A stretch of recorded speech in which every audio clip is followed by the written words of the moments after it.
2 अप्रैल को सीबीएसई का वेबिनार था और इस वेबिनार में सीबीएसई ने इतने बड़े बड़े अनाउंसमेंट कर दिए कि भाई सीबीएसई जगत में भूकंप मच गया है, हड़कंप मच गया है। मेरा नाम है विकास।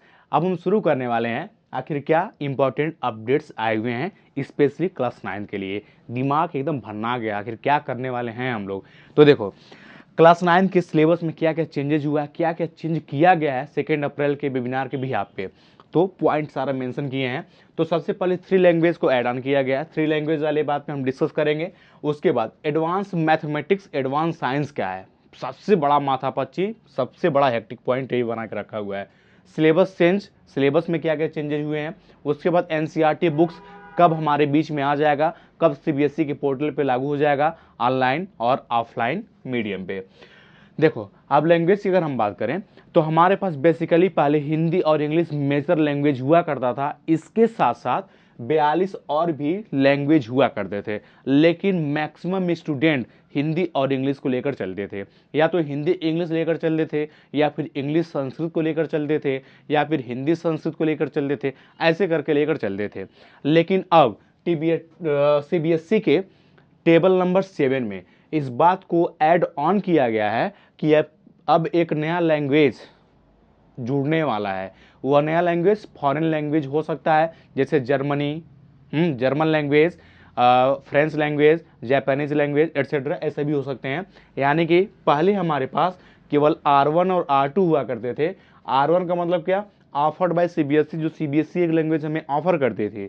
और R2 क्या था, अगर हम R1 चूज कर लिए तो सेम R2 में वो नहीं होना चाहिए, यानी कि R1 के अलावा एक लैंग्वेज हम और लेते थे। लेकिन अब सीबीएसई के नए रूल के अकॉर्डिंग हमें R3 भी लेना पड़ेगा। ये कंपलसरी होगा। कब से होगा अभी टेंशन ना लो भैया। अब कंपलसरी कब से होगा पता है, 2029-30 से। किस क्लास के लिए, क्लास 9 के लिए। अभी क्लास 6 के लिए 2026-27 में इंप्लीमेंट होगा। 26-27 में क्लास 6, 27-28 में क्लास 7, 28-29 में क्लास 8 और 29-30 में क्लास 9 के लिए। तो अभी सारा टेंशन निकाल दो, केवल फोकस करो अपने टारगेट पे, क्योंकि हमारे चैनल का नाम क्या है, B classes target selection. Subscribe कर देना। ओके, अब देखो यहाँ पे लैंग्वेज की बात हो गई। अब जो आता है बात मैथमेटिक्स एडवांस और साइंस एडवांस का, ठीक है। हमारे पास जो सब्जेक्ट होते हैं ये तो होते ही हैं, हिंदी होता है, इंग्लिश होता है, मैथमेटिक्स होता है, साइंस होता है, ठीक है। सारे सब्जेक्ट तो मेजर हैं, तुमको पता है अच्छे तरीके से, मुझे भी पता है। इसमें भी बहुत सारे चेंजेस किए गए हैं। उन सारे चेंजेस को मैं एक वीडियो में और बता दूंगा, सिलेबस में क्या क्या चेंज हुआ है। लेकिन अभी जो क्यूरिकुलम में चेंज हुआ है, आखिर क्या क्या चीज़ें ऐड ऑन की जा रही हैं, इसको समझते हैं।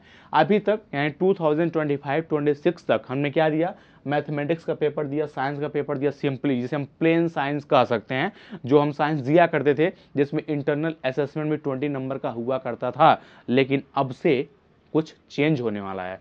क्या चेंज होने वाला है, अब जो मैथमेटिक्स होगा, मैथमेटिक्स के साथ साथ एडवांस मैथमेटिक्स का भी पेपर हम दे सकते हैं अगर हम चाहें तो। इसके लिए कोई कंपल्सेशन, कोई बाउंडेशन नहीं है। ध्यान से सुनना क्या बोला गया है, मैथमेटिक्स के पेपर के साथ साथ एडवांस मैथमेटिक्स का पेपर हम दे सकते हैं।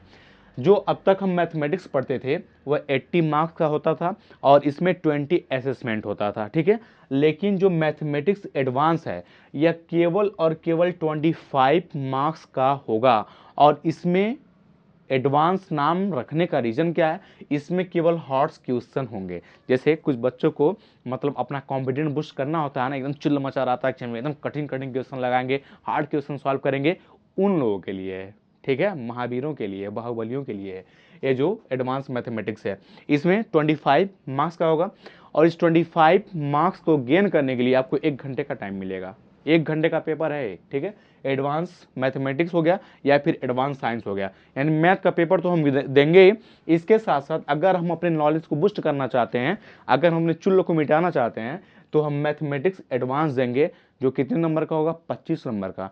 कितने घंटे का टाइम मिलेगा, 1 घंटे का टाइम मिलेगा, ठीक है। और इसमें कैसे क्वेश्चन आएंगे, हार्ड क्वेश्चन आएंगे। और इसका पर्पस क्या है, इसको इन्वॉल्व करने का, देखो बियॉन्ड द कॉमन सिलेबस, या कॉमन सिलेबस के बियॉन्ड होगा। मतलब क्या, जो बच्चे नॉर्मल बच्चे होते हैं वो तो एग्जाम देंगे ही बेचारे किसी तरीके से जी मर के, लेकिन जो टॉप लेवल के बच्चे होते हैं वो क्या करेंगे, बियॉन्ड द लेवल जाएंगे, बियॉन्ड द कॉमन सिलेबस जाएंगे। तो कौन सा चूज करेंगे, मैथमेटिक्स एडवांस। किसके साथ? मैथमेटिक्स के साथ।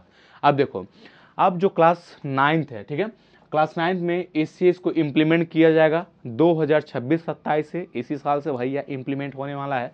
लेकिन क्लास 10 के लिए 27-28 में इम्प्लीमेंट होगा, यानी क्लास 10 के स्टूडेंट के लिए अभी रिलैक्सेशन है, ठीक है, 27-28 में इम्प्लीमेंट होगा। और एक बात ध्यान से सुन लेना, जो मैथमेटिक्स बेसिक और जो मैथमेटिक्स स्टैंडर्ड पुराना वाला था, वो सारा खेल अब खत्म हो रहा है। अब कौन सा आ गया? Mathematics and mathematics advance. Okay, और सेम यही पैटर्न तुम्हारे साइंस में भी आने वाला है। और एक ऐसा है, ऑप्शनल है, यह तुम्हारे विल पावर के ऊपर डिपेंड करता है, यह तुम्हारे थिंकिंग के ऊपर डिपेंड करता है। भाई तुम इसके लिए बाउंडेड नहीं हो।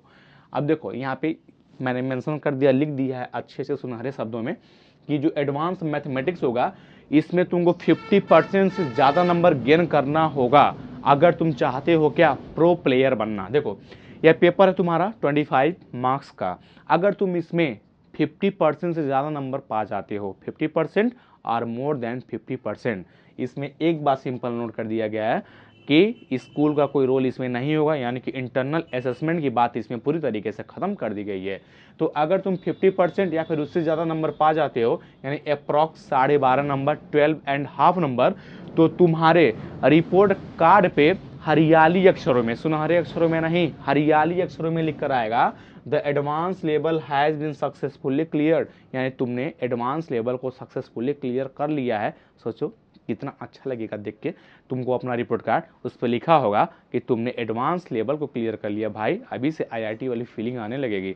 IIT JEE mains plus advance वाला होता है ना, सेम उसी टाइप से, ठीक है, ये पूरा पैटर्न है। अब देखो, अब कभी कभी डाउट ये भी आएगा कि हम कौन सा ले सकते हैं, केवल एडवांस मैथमेटिक्स ले सकते हैं या फिर एडवांस साइंस ले सकते हैं, या फिर दोनों नहीं ले सकते हैं। तो देखो यहाँ पे मैंने साफ साफ मेंशन कर दिया, सीबीएसई ने भी इस बात को बताया है, या तो तुम कोई एक ले लो, ठीक है, यानी कि मैथमेटिक्स एडवांस बस ले लो, मैथमेटिक्स तो लेना ही है लेकिन मैथमेटिक्स एडवांस भी ले सकते हो, ठीक है, चाहो तो कोई मत लो, जैसे न तो तुम एडवांस साइंस लो ना तो एडवांस मैथमेटिक्स लो, चाहो तो दोनों ले लो, एडवांस मैथमेटिक्स भी ले लो, एडवांस साइंस भी ले लो, तुम्हारे ऊपर डिपेंड करता है टोटली, इसके लिए तुम इंडिपेंडेंट हो।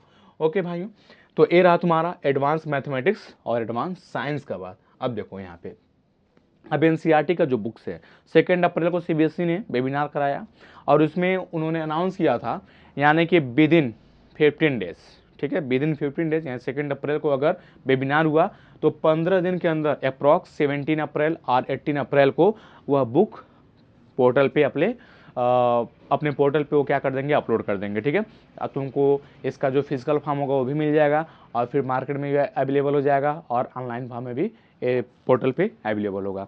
अब जो सिलेबस में चेंज किया गया, सिलेबस में बहुत ब्रॉड लेवल पे चेंज किया गया है, साइंस का सिलेबस को थोड़ा रिड्यूस भी किया गया है, कहीं पे ऐड ऑन किया गया है, इंग्लिश का पूरा बुक ही चेंज कर दिया गया है। इन सारे चेंजेस को जानने के लिए सीबीएसई का एक बहुत अच्छा आईडी है cbse.nic.in, उसको जाके चेक करना, उस पर सारे जो सिलेबस में चेंजेस हैं वो उस पर अपलोड किए जा रहे हैं, ठीक है, उस पर जाके चेक कर लेना। और चेक करने के बाद, ठीक है, चेक करने के पहले, बाद नहीं, चेक करने के पहले चैनल को सब्सक्राइब कर लेना अगर डेली अपडेट लेना है तो। Okay, chill guys.